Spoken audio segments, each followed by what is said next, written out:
Have you ever wondered why Japan makes anime about China? Anyway, this video is sponsored by Squarespace.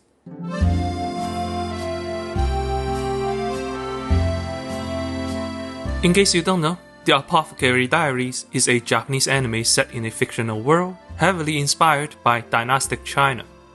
Set mostly inside the imperial palace, the story follows a young apothecary who uses her medical knowledge to solve mysteries and survive court intrigue. She also befriends a hot Chinese boy. This is why you go to med school. Normally, we don't cover long-form entertainment, but many of you asked for my thoughts. I admit I was curious too. Just how accurate are the Chinese elements? Well, there's only one way to find out, and by find out, I mean nitpick. Today, let's go through the first episode and examine everything from clothing styles to the salary of a palace servant girl. It's gonna be an exhaustive, nerdy diatribe, so enjoy my clown show. This is my nitpicking of The Apothecary Diaries.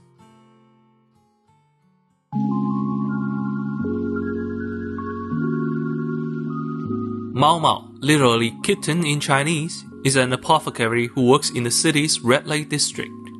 A district that looks, well, like ancient China. The first thing that catches my attention is the red lanterns hanging all over. That squashed red ball with yellow tassels is the Chinese lantern, which is ironic as it rarely appears in Chinese movies. You see, this design didn't appear until the 1940s. Supposedly, it was created for the founding ceremony of the People's Republic of China in 1949, as we can see here. Rumor has it they were created by two Japanese artists, as the lanterns incorporate Japanese elements. The claim is hotly debated, however. In my opinion, even if they were designed by Japanese artists, they are meant to be Chinese lanterns, just not ancient ones. In the next shot, we see a street vendor in what appears to be a cross-collar Ru Qun, with Ru being the short top, tucked under his long skirt, Qun.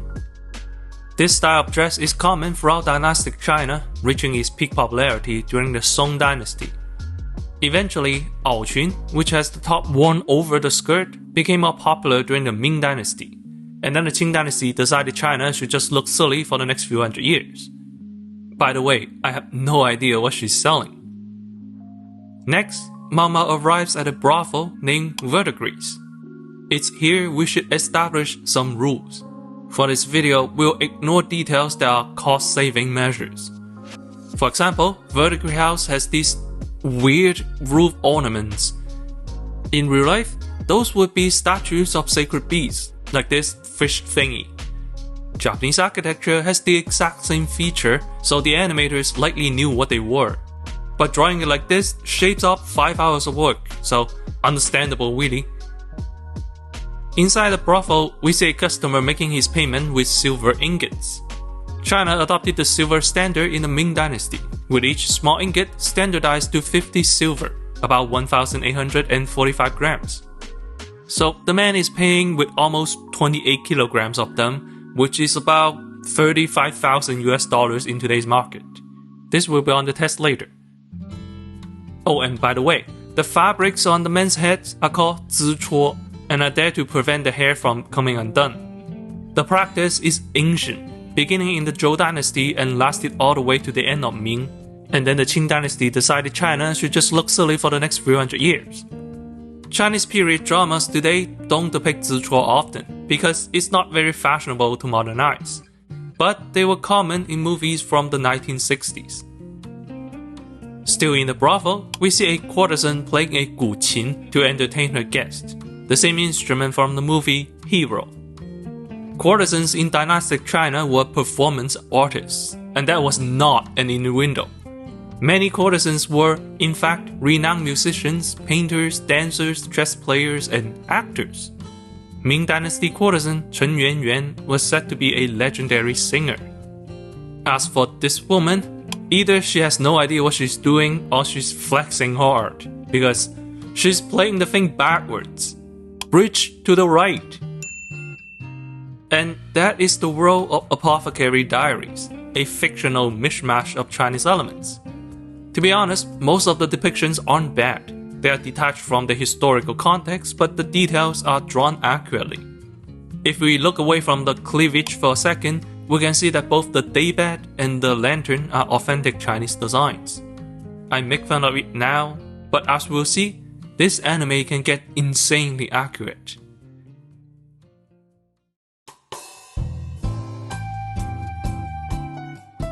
If you operate a brothel, if you operate a purely artistic-driven musical venue, you are going to need a website from Squarespace.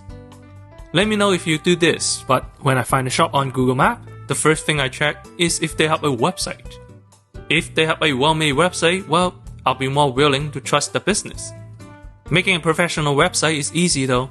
Squarespace offers numerous pre-made templates and an intuitive editing process. There are also tutorials on search engine optimization, which makes your website more easily discoverable. Now, you can tell the world that you have high tables and stools. Yeah, chairs and tables weren't common in China until the Song Dynasty. Start a free trial at squarespace.com/accencinema. Use the code accencinema and you can get 10% off your first purchase. Show off your business with Squarespace. Let the world know your brand.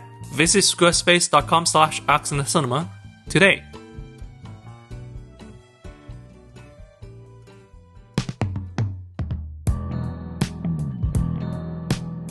After work, Mao Mao leaves the city and is kidnapped by human traffickers. She is then sold to the imperial palace as a servant. I don't know why, but her reaction feels really relatable. Anyway, historically, the imperial palace didn't just buy randos off the street. Maids were carefully curated. Let's put it this way. According to the Palace Museum, Qing Dynasty palace maids had to be trained for at least 6 months. Afterward, they'll earn a monthly salary of 4 to 20 silvers, plus food, clothing, and housing. The only thing servants lacked was personal freedom. Compared to the civilian average of 2 silver per month, that was insanely good. People were likely lining up for the job. The palace didn't need to yoink them off the street. Anyway, the palace. The aerial view shows its resemblance to the Forbidden City with its red wall and yellow roof. It looks very Chinese. Except this architectural color didn't become Chinese until the Ming Dynasty, when the Forbidden City was constructed. In contrast, the Tang Palace, which no longer stands today, likely had white walls with red pillars and black roofs. The color scheme would be very similar to many Japanese landmarks, such as Sensoji. I suppose this is why the anime picked a color scheme that's more distinctly Chinese. I brought up the Tang Dynasty because inside the palace, the women wear Tang Dynasty dresses. You can see the rounded bodice of the High Tang period, right down to the semi-visible cleavage. Indeed, Tang fashion was famously loose and revealing, with exposed necklines and translucent fabrics. It's often perceived as quite sexy era.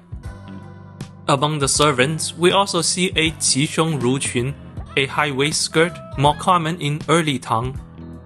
Additionally, everyone wears a pibo, a long decorated piece of fabric often draped around the elbows. The pibo was spread from Persia to China and got very popular in the Tang Dynasty, and only in the Tang Dynasty. This means, to Chinese eyes, its presence clashes hard with the Ming Dynasty scenery. But I can see why the series took such big liberties. That said, the palace itself is stunningly drawn. Every exterior shot is on point, every detail looks accurate. For example, in this wide shot, you can see the statues atop a building in the distance. Different from that fish thingy we talked about earlier, these are imperial roof decorations. They can only be found on official buildings, such as administrative buildings in the Forbidden City. Generally, the outermost statue is a holy man riding a beast. Its postures and size are different from the rest, and you can see that in this image. I'm almost certain that this shot, along with every ground level shot of the palace, were drawn with reference photos taken by the animation team. They are breathtakingly beautiful, and I have to applaud the effort.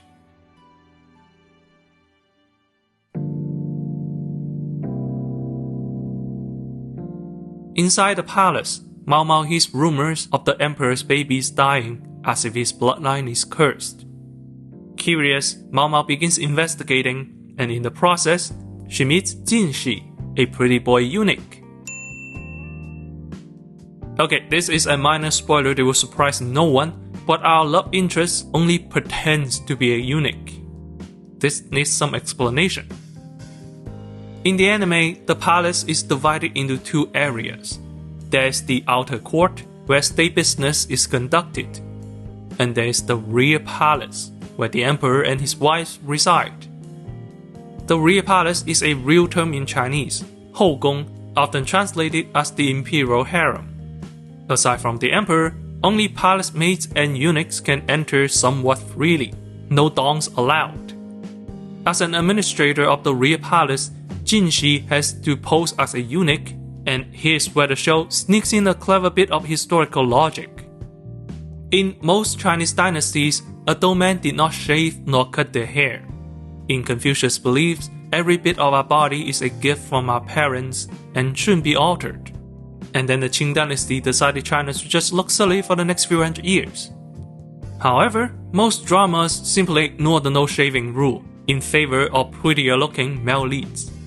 Our boy Jin Shi, however, has an in-universe reason to be a clean-shaven, flawless, pretty boy. What a winner!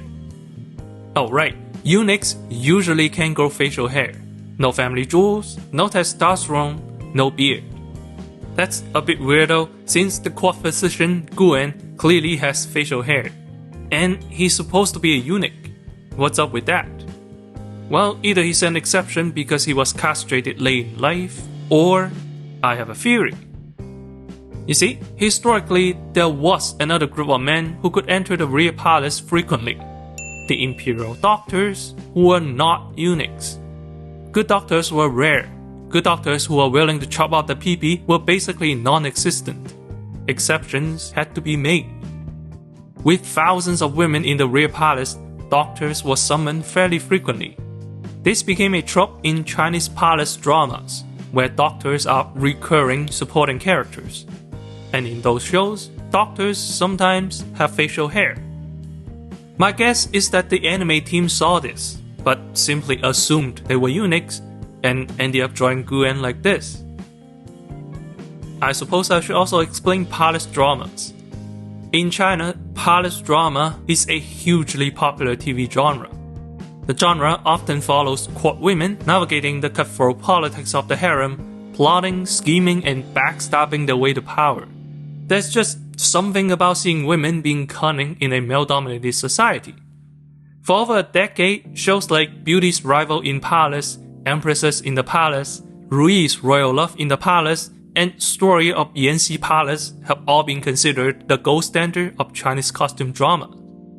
I don't know how much this genre influenced the anime, but even in the first episode, we can see many familiar tropes, such as the suspicious death of newborns and Mao Mao's climbing up the imperial ladder.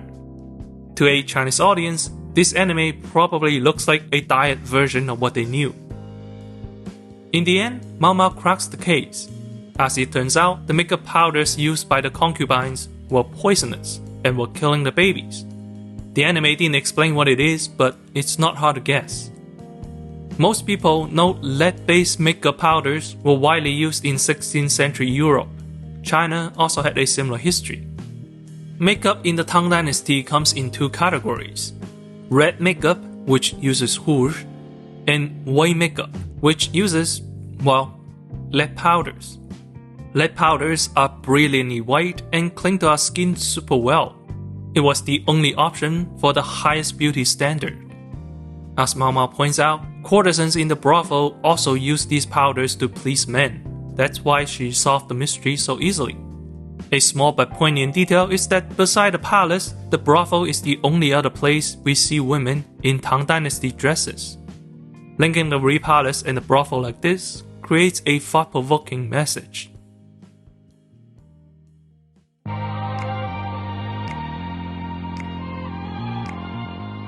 The Apothecary Diaries is but one series in a long history of Japan depicting China. Fushigi Yugi, Chuka Ichiban, Hoshin Engi, Kingdom, the list goes on and on. I'm bringing this up because this is the actual topic I want to talk about. Tune in next time as we expand our scope to examine this phenomenon. From a Japanese-made kung fu movie to post-war collaboration with China, it is a tale of mutual admiration, and I can't wait to tell you all about it. I'll see you next time.